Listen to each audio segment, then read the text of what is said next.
पंखे बंद।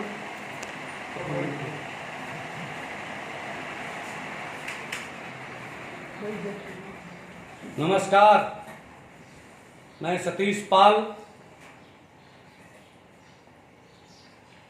फिर आपके सामने सबको नमस्कार करता हूं। बड़ों को, अपने से बड़ों का चरण स्पर्श करता हूं, बराबर वालों को नमस्कार करता हूं और छोटों को आशीर्वाद देना चाहता हूं। दोस्तों, इतने दिन से बोल रहा हूं, इतने दिन से मेहनत कर रहा हूं, आप भी अपना समय दे रहे हैं, तो उसमें व्यक्ति को चाहिए कि वो परिणाम निकाले, उसका फल प्राप्त करे। जब व्यक्ति पढ़ता है तो उसका एक लक्ष्य होता है, एक उद्देश्य होता है कि वो पढ़ने के बाद या तो नौकरी करेगा, व्यापार करेगा, नया व्यापार करेगा, फैक्ट्री लगाएगा। जिसको जितनी सोच होती है उस तरीके का करता है।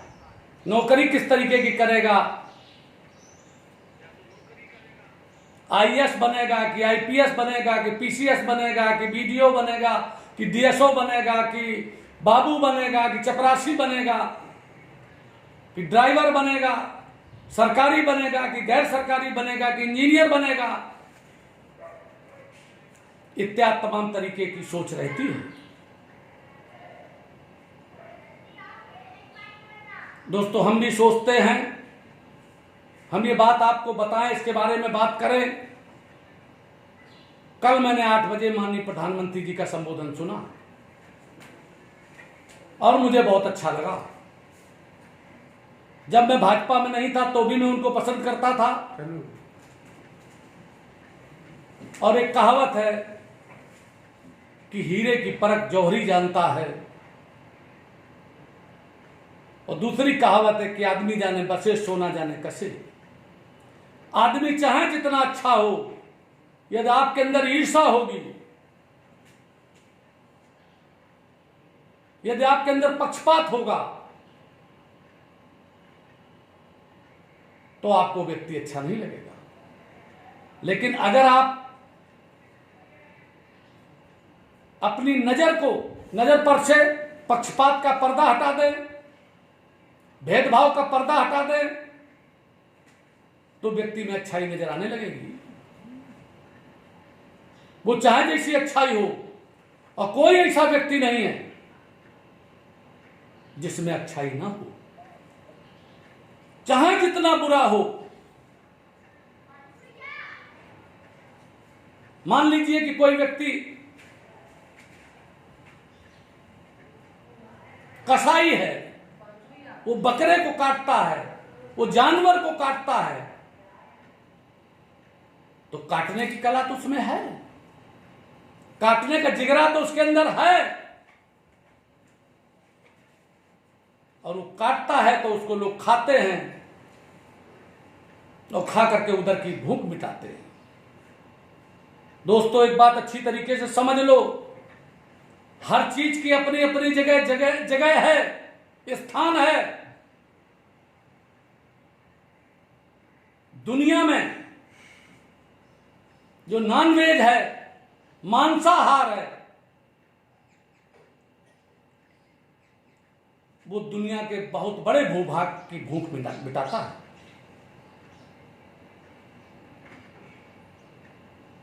हम इस समय मांसाहारी नहीं हैं। मैं आपको जो बात बता रहा हूं, हमारे प्रधानमंत्री जी मांसाहारी नहीं हैं, लेकिन मछुआरों के लिए उन्होंने इसमें डिक्लेयर किया है, करना पड़ेगा।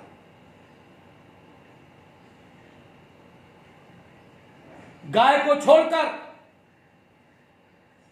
जो बैल वगैरह हैं, जिनको कि आखिरी में जब बुढ़े हो जाते हैं, उनके काटने के बारे में भी है। जब राजा व्यक्ति होता है तो उसको संपूर्ण व्यक्तियों को देखना पड़ता है और वही आर्थिक आधार भी है। चावल बहुत बड़ी खाद्य समस्या का हल है, आलू बहुत बड़ी खाद्य समस्या का हल है। तो भाइयों, हमें विचार करना पड़ेगा कि हमें धंधा कौन चुनना है। हमारे पास धंधा भेड़ बकरी का था, है, आज भी लोग करते हैं खूब, लेकिन जंगल चले गए हैं। इतना प्रॉफिटेबल धंधा था वो, लोगों को ध्यान नहीं है। लोग तो सिर्फ भाषण कर देते हैं। मैंने तो दोस्तों ऐसे ऐसे लोगों को भाषण करते देखा है। ग्वालियर की रैली में जहां पर 25-30 हजार गडरिया इकट्ठा था, दयाराम रामबाबू गडरिया के मामले में, तो एक जिला कांग्रेस कमेटी के अध्यक्ष थे भिंड के, उन्होंने वहां भाषण किया कि मैं पत्रकारों से कहना चाहता हूं कि वो दयाराम रामबाबू गडरिया गिरोह न लिखा करें, दयाराम रामबाबू गिरोह लिखें, गडरिया शब्द को न लिखें। मैं उनकी तरफ देखता रहा, मैंने उनकी बुद्धि को प्रणाम किया। मैंने कहा ऐसे ऐसे नेता जब अगर बिरादरी में होंगे तो इस बिरादरी का कल्याण हो गया।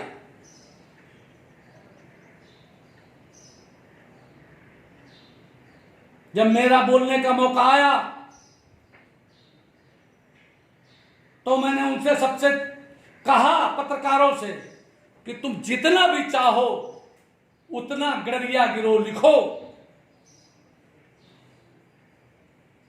और मैं इतना तुम्हें बता देना चाहता हूं कि यहां जो पुलिस वाले खड़े हैं बहुत से लोग, मैं दयाराम रामबाबू के पक्ष में, गडरिया गिरोह के पक्ष में नहीं बोल रहा, मैं डकैतों के पक्ष में नहीं हूं, लेकिन मैं इतना जानता हूं कि इन तमाम पुलिस वालों से उनका अच्छा आचरण है, क्योंकि वो महिलाओं को पैसे देकर, उनके पैर छूकर उनको कभी उन्होंने आज तक नहीं लूटा है। वो अगर उसमें आए हैं तो अन्याय अत्याचार के विरोध में आने के बाद उनको रास्ता चुनना पड़ा है, जो रास्ता उनका अच्छा नहीं था। लेकिन दोस्तों, मैं आज आपसे पूछना चाहता हूं, क्या इस पूरे देश में कि गडरियों की संपत्ति पे दूसरों ने कब्जा नहीं किया क्या? इस कानपुर में मैं बोल रहा हूं, तमाम जमीनों पर लोगों के कब्जे हैं। मेरी खुद की जमीन पर एचएएल सरकारी विभाग का कब्जा है, मैं उसका ओनर हूं, मेरे नाम वो निकलती है, वो मुकदमा चल रहा है, लेकिन वो ठीक होगा, मुझे प्राप्त होगा, मैं लड़ाई लड़ रहा हूं, क्योंकि मेरे नाम है, तो मुझे तो उसमें एक दिन करोड़ों रुपया मुझे उसमें मुआवजा मिलना ही है। मुझे नहीं मिलेगा तो मेरे आने वाले बच्चों को मिलेगा। मैं जानता हूं ये ऐसा पेड़ लगा है कल्प वृक्ष का, क्योंकि जमीन कोई उठा नहीं ले जाएगा, उसकी नाप तौल होकर के, और जितना वो टरकाए हैं उतने मेरा बढ़ रहा है। इसी तरीके से ये छोड़ दीजिए मेरी बात, लेकिन मैं ऐसे ऐसे लोगों को जानता हूं जिन्होंने, एक सज्जन ने मकान खरीदा अपनी पत्नी के नाम, वो बैंक में नौकरी करते हैं, जगदीश पाल उनका नाम है, रिजर्व बैंक ऑफ इंडिया में नौकरी करते हैं, उनकी बहू भी नौकरी करती है बैंक में, और उन 3 मंजिल का मकान यहां पॉश एरिया में केतवई नगर में खरीदा। और एक गुंडा पहले से उसमें 2 कमरों में रहता था, उन्होंने उससे बात कर ली कि हम खाली कर देंगे, और जैसे इन्होंने खरीद लिया, वो खाली करके गए, और 2-3 दिन के अंदर उसने पूरे मकान में कब्जा कर लिया। और कब्जा करने के बाद पक्षपात देखिए,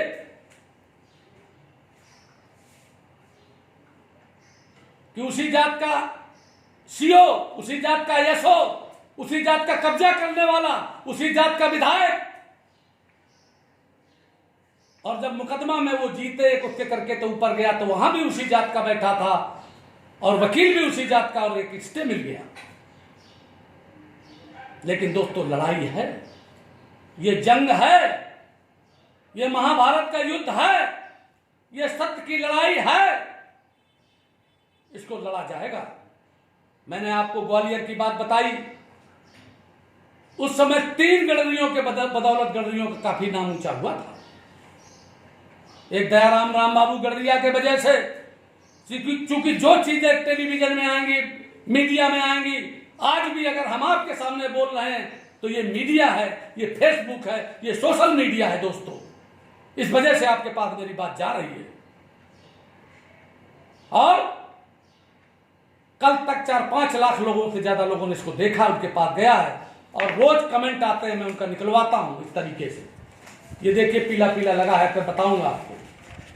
तो उस समय जो तीन घटनाएं हुई,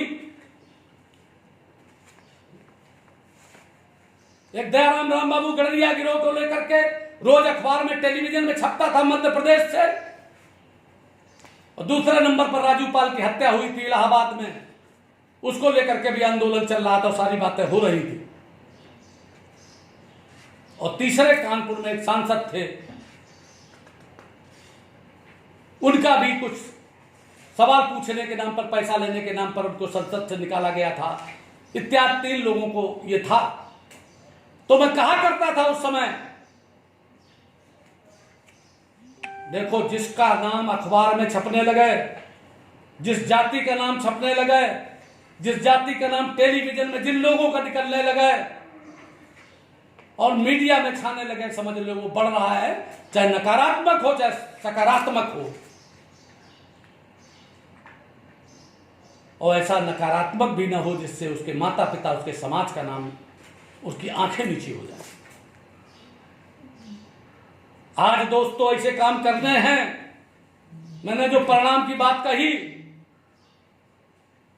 हमारे प्रधानमंत्री जी ने जो कल 20 लाख करोड़ का जो पैकेज दिया है गरीबों के लिए, पशुपालकों के लिए, किसानों के लिए, मजदूरों के लिए, उद्योग धंधा करने वाले लोगों के लिए, मझोले उद्योगों के लिए, टैक्स अदा करने वालों के लिए, दोस्तों ये तुम्हारे जेब में कोई डालने के लिए नहीं आएगा, तुम्हारे मुंह में कोई खिलाने नहीं आएगा, तुमको प्रधानी की कुर्सी पे कोई बैठाने नहीं आएगा, तुमको एमएलए की कुर्सी पे कोई बैठाने नहीं आएगा, तुमको एमपी की कुर्सी पे कोई बैठाने नहीं आएगा। अधिकार छीन के लिए जाते हैं, अधिकार कोई देता नहीं है, और देता है तो वो भीख होती है, वो दान होता है, और दान लेना हमारे लोगों के उस पर नहीं है। हम भिखमंगे नहीं हैं, हम जो भी लेंगे अधिकार लेंगे छीनकर, अपना अधिकार लेंगे, और वो मिलेगा आपको जो हम लोग बताएंगे, योजना बनाएंगे। उत्तर प्रदेश नहीं, पूरे देश भर के विद्वानों को, अपने बिरादरी के सारे विद्वानों से डिस्कस करना है। एक बड़ा संगठन राष्ट्रीय स्तर पर बना दिया है हमने, जिसका नाम मैंने रखा है राष्ट्रीय गडरिया चरवाहा महासभा, और उसका एक राष्ट्र स्तर पर, एक प्रदेश स्तर पर, एक मंडल स्तर पर, एक जिला स्तर पर, एक विधानसभा स्तर पर, एक ब्लॉक स्तर पर, एक ग्राम स्तर पर वो बना करके, और उसमें ग्राम का रजिस्टर बनेगा, जिसमें हर व्यक्ति का रजिस्टर में नाम होगा, उसके यहाँ वो किसके काबिल है। अगर उसको वो नहीं मिलेगा, क्योंकि अब समय आ गया है, कल जब 20 लाख करोड़ आया तब मुझे ये पूरी बातें आई, रात भर मैंने तैयारी की है।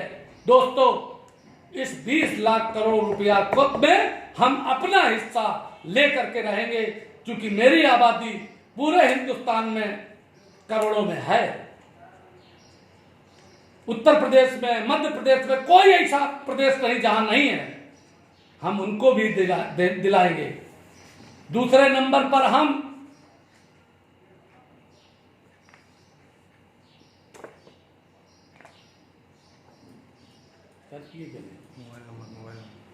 दूसरे नंबर पर जो आपके बराबर के लोग हैं,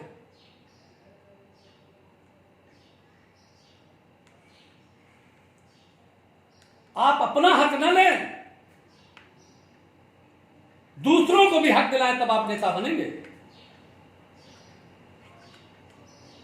और दोस्तों सब लोग मेरे जितने मोबाइल नंबर पे अपने अपने मोबाइल नंबर प्रेषित कर दो और खुद ही को कर बुलंद इतना हर तकदीर से पहले खुदा खुद बंदे से पूछे बता तेरी वजह क्या है। मैंने बार बार कहा, मैं आज फिर कह रहा हूं आपसे कि मिटा दो अपनी हस्ती को, गर कुछ मर्तबा चाहो, दाना खाक में मिलकर गुले गुलजार होता है। जब गेहूं मिट्टी में मिल जाता है तब वो पौधा होता है, फिर उसमें 10, 20, 50, 100 दाने लगते हैं। और दोस्तों, अगर दुर्गुण है, आलस है, डर है, भय है, हिचकिचाहट है, सकचाहट है, परित नहीं करते हो, तो किसी को क्या गरज तुझे नीचा दिखाने की, तेरे अहमाल काफी है तेरी हस्ती मिटाने को। आज हम जहां बैठे हैं, तीसरे मंजिल पर बैठे आपसे बात कर रहे हैं, इसको मजदूरों ने बनाया है। एक मुझे किस्सा याद आ गया। हमारे यहां स्वर्गीय राम प्यारे पांडे संगठन मंत्री हुआ करते थे भाजपा में। उन्होंने ही मुझको 2000 में लोकसभा का टिकट कन्नौज में दिलवाया था, जो बाद में मुलायम सिंह ने मिलकर के कटवाया सब भाजपा के लोगों के साथ। ये चलता है, राजनीति है। तो मेरे आवास पर आए, जब अंदर घुसे तो उन्होंने सबसे पहले फाटक देखा गाड़ी से उतरने के बाद। तो आप सबके इसमें आशीर्वाद से मैं अहंकार रहित होकर के आपसे बात कहना चाहता हूं कि 2 मकान में 2 तरफ बड़े बड़े फाटक लगे हैं। 3 तरफ है, 3 तरफ तो 2 फाटक लगे हैं बड़े बड़े। 2 मकान बने हैं बड़े, क्योंकि 2 लड़के हैं, उनको एक एक उनके नाम बनवा दिया। उनको अभी से छोटे हैं, जबकि बड़ा 14 साल का है, छोटा 12 साल का, जिसको मैंने कल कहा था आपसे कि राजनीति में देने का फैसला कर लिया हमने। क्योंकि सब जगह मैं घोषणा करता था, भाषण करता था कि एक एक लड़का सब लोग अपना राजनीति में दो। तो क्या दिगरे नसीहत खुद फजीयत हम नहीं करेंगे? क्योंकि लोग कहते तो हैं कि हमारे यहां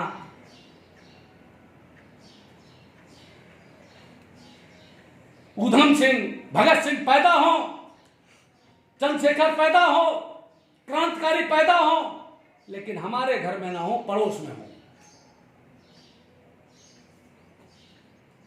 दोस्तों, पांडे जी ने मुझसे पूछा कि इतना बड़ा गेट तुमने क्यों लगवाया? इसमें तो 2 दुकानें और बन जाती, गेट भी बन जाता, क्योंकि आसपास मार्केट है पूरी। तो हमने उनसे कहा कि पांडे जी, ये मैंने इसलिए लगवाया है कि जब कोई गड़रिया आए यहां तो वो कहे और सोचे कि मेरा नेता इतने बड़े मकान और इतने बड़े फाटक के अंदर रहता है, इससे उसका मनोबल ऊंचा हो जाए। उनका ये ठीक किया तुमने। दोस्तों, मैं भी पढ़ा लिखा हूं। जब किसी कलेक्टर से बात करता हूं, बड़े लोगों से बात करता हूं, उनसे बात होती, सबसे मेरी दोस्ती है, लेकिन मैं उनसे कहता हूं कि मैं क्यों जाति के लिए काम करना चाहता हूं। अरे मैं दूसरे के लिए कर दूं, मेरा परिवार भूखों मरे, मेरे भाई बंधु सब पीछे रह जाएं और मैं उत्तर प्रदेश का बहुत बड़ा मंत्री और मुख्यमंत्री बन जाऊं। माननीय कल्याण सिंह जी मुख्यमंत्री बने, लेकिन आप सबको पता है दोस्तों, जब तक लोगों की आर्थिक स्थिति मजबूत नहीं होगी, जब तक लोग शिक्षित नहीं होंगे, जब तक लोग संस्कारित नहीं होंगे, तब तक कोई एक आदमी बन जाए उससे कुछ होने वाला नहीं है। और बने तो मुलायम सिंह जैसा बने। और भी लोग जितने हैं, उन्होंने सबने, मुलायम सिंह जी ने तो घोर बेईमानी करके अपनी बिरादरी को पूरी तरीके से सपोर्ट किया। मैं वैसा नहीं बनना चाहता, ना मैं उनकी तारीफ करना चाहता हूं, लेकिन मैं आप लोगों को ऐसा बनाना चाहता हूं दोस्तों कि आपका नाम इतिहास के पन्ने पर हो। महाभारत के युद्ध में पांडव पूरे 12 साल और 1 साल अज्ञातवास काटते और वन वन घूमते रहे, आखिरी में उन्होंने महाभारत का युद्ध जीत लिया। आप लोग भी नोट कर लो, आपको भी ये महाभारत का युद्ध जीतना है, योजना बनानी है। और जो मैंने कहा, आप अपने मोबाइल नंबर मुझे भेजिए और सारी योजना बन रही है। और भी योजनाएं बता करके मैं कल भी बात करूंगा। और प्रधानमंत्री जी का 4 बजे आज वित्त मंत्री जी ये करेंगे कि किसके किसके लिए कितना दिया है, उस पर भी करूंगा। आप ये समझ लो, आप अपने को अकेला ना समझो, सतीश पाल आपके साथ हैं, पूरा देश आपके साथ खड़ा है। आपके समाज के जितने पढ़े लिखे लोग हैं और जितने भी नेता लोग हैं, उन सबको एकत्रित करके और अकेले किसी बात को न करके सब संगठित और सामूहिक रूप से सारे काम करके, किसी की निंदा न करके, सबको लेकर के ये लड़ाई लड़ी जाएगी। यही बात कहते हुए अपनी बारी को विराम देता हूं। जय हिंद, जय भारत, धन्यवाद।